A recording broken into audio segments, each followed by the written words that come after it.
Herkese merhabalar, kanalıma ve mutfağıma hoş geldiniz. Bugün tepside dev poğaça tarifim var. İster poğaça, isterseniz de çörek deyin. İçi tel tel ayrılan, inanın çok lezzetli, pamuk gibi bir poğaça oldu. Buyurun tarife hemen geçelim. Karıştırma kabına 2 su bardağı ılık süt alıyorum. Yine aynı bardakla ölçtüğüm yarım su bardağı suya ekliyorum. 1 paket yaş maya ekliyorum.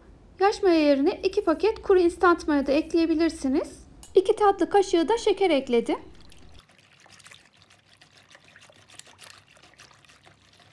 Maya iyice dağılana kadar karıştırıyorum.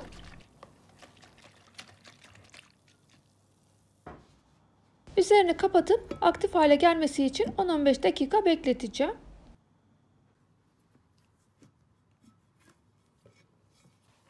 Maya aktif hale gelmiş. Şöyle bir karıştırdıktan sonra diğer malzemeleri ekleyelim.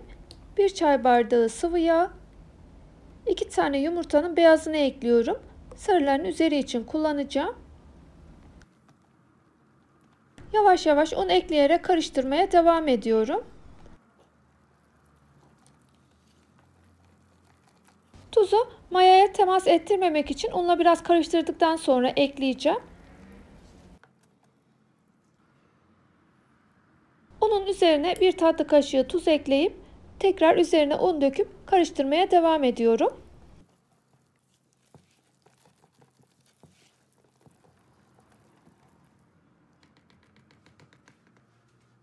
Artık elimle yoğurmaya devam edeceğim. Yavaş yavaş un ekliyorum. Poğaçanın pamuk gibi yumuşacık olması için hamurun gayet yumuşak olması lazım. Böyle ele yapışan sakız kıvamında bir hamur olsun. Yaklaşık 7 su bardağı un kullandım ama unun kalitesine göre, yumurtalarınızın büyüklüğüne göre miktarı değişebilir. Benim eklediğim yumurtaların boyutu büyüktü. Bakın böyle sakız kıvamında olacak.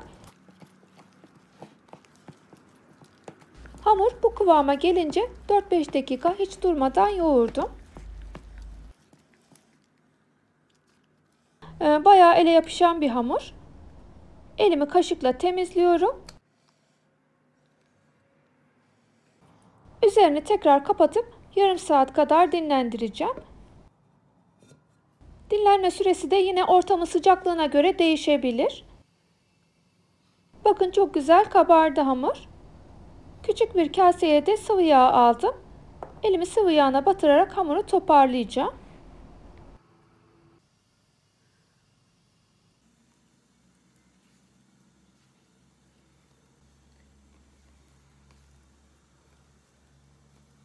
Elimi arada bir sıvı yağına batırarak hamuru toparlıyorum.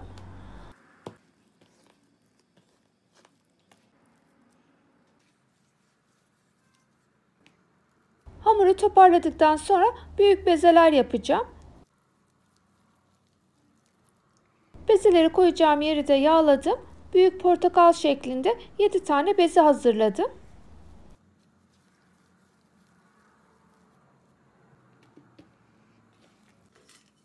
Bezeleri bir tepsiye alacağım. Tepsinin tabanını da yağladım. Siz bezeleri daha küçük tutarak 8-9 tane de beze hazırlayabilirsiniz. Bezenin bir tanesini aldım. Tabak büyüklüğünde açacağım. Tabi zemini de yağlayın ki hamur yapışmasın. Elimi yağlayarak tabak büyüklüğünde açtım. İkinci bezeyi de üzerine koyup elimi yağlayarak açmaya devam ediyorum. Üzerlerine mutlaka yağdan sürün. Ben zeytinyağı kullandım. Ayçiçek yağı da kullanabilirsiniz. Üçüncü bezeyi de üzerine koyup açmaya devam ediyorum.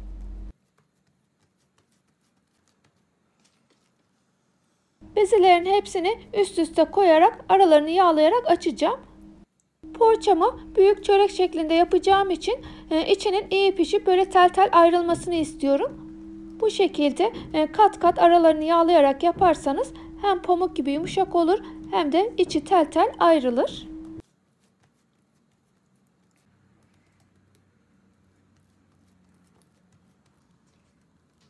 Hamur çok güzel olduğu için elle kolaylıkla açılıyor. Eğer elinize yapışırsa elinizi dediğim gibi sık sık yağlayın.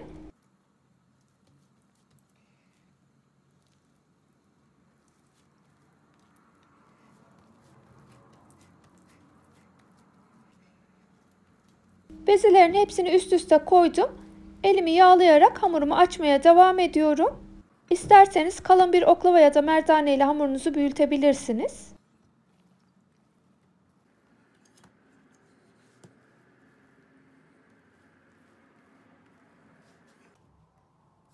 Ben oklavayla biraz açtıktan sonra elimi yağlayarak hamuru büyütmeye devam ediyorum.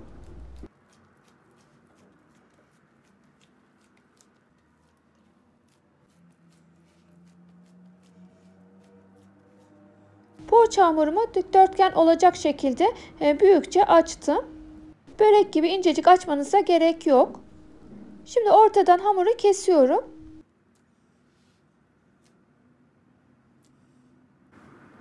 Kestiğim hamurun uç kısmına iç harcından koyuyorum. Ben peynirli maydanozlu bir iç harcı hazırladım. Siz patatesli peynirli ya da ıspanaklı peynirli bir iç harcı hazırlayabilirsiniz. Bol bol iç harcından koyduktan sonra hamurun uç kısmını katlayarak iç harcını kapatıyorum.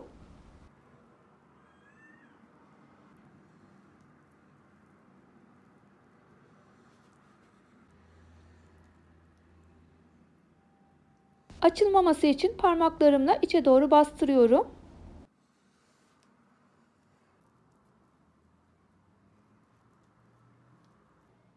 Hamurun açıkta kalan uç kısmını hamur aparatıyla keserek şekil veriyorum. Bu şekillendirici aparatı artık her yerde bulabilirsiniz. Eğer elinizde bu aparattan yoksa da hamura bıçakla küçük küçük kesitler atarak şekillendirebilirsiniz.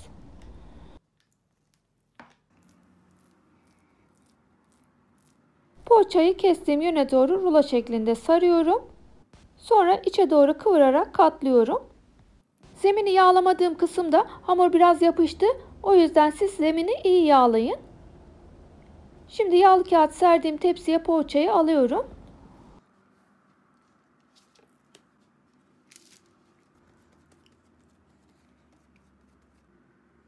Yine aynı şekilde ikinci hamurun uç kısmına da iç harcından bol bol koyuyorum.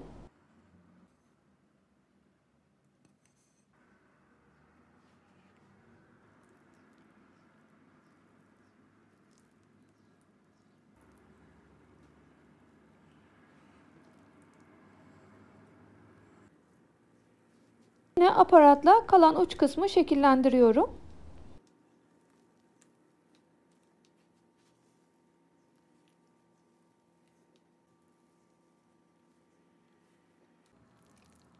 Hamuru yine saralım.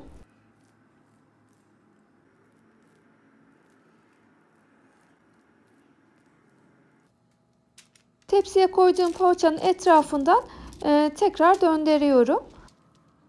Ben fırın tepsisinde pişireceğim ama siz yuvarlak bir tepsiye de böyle koyabilirsiniz. Ayırdığım 2 tane yumurta sarısının üzerine 1 yemek kaşığı kadar sıvı yağ ekledim.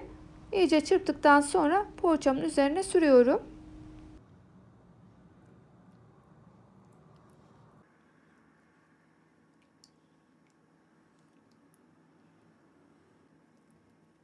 Yumurta sarısını üzerine bolca sürüyorum.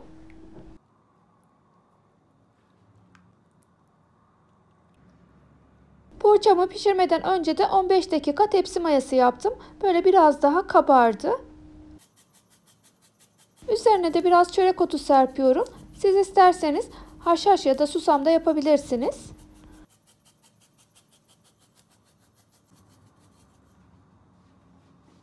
Poğaçamı 15 dakikada tepsi mayası yaptıktan sonra fırında 200 dereceye ayarlamıştım.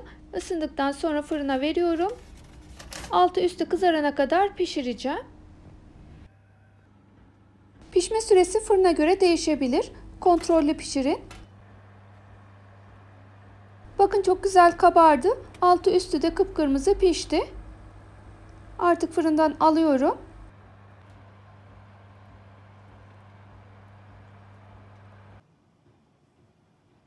Fırından ilk çıktığında üzeri birazcık sert oluyor. 10-15 dakika dinlendirirseniz yumuşacık pamuk gibi olacaktır. Görüntüsü de lezzeti de muhteşem oldu. Çayın yanında harika gidiyor. Bir de çörek şeklinde büyük bir hamur olduğu için fırından çıkarınca yağlı kağıtla beraber kalın bir sofra bezinin üzerine alırsanız poğaçanız terlemez ve içi hamurlaşmaz. Gördüğünüz gibi pamuk gibi yumuşacık oldu. İçinde bölerek göstereceğim.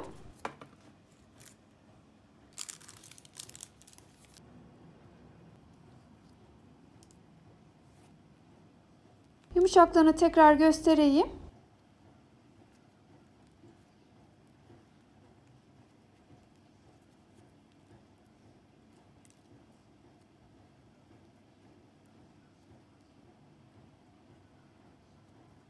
Bakın içi de tel tel. Hiç hamur kalmadı. Şöyle bölerek içinde göstereyim. Bu poğaçayı kopara kopara yiyebilirsiniz. Ya da bıçakla dilimleyerek ikram edebilirsiniz.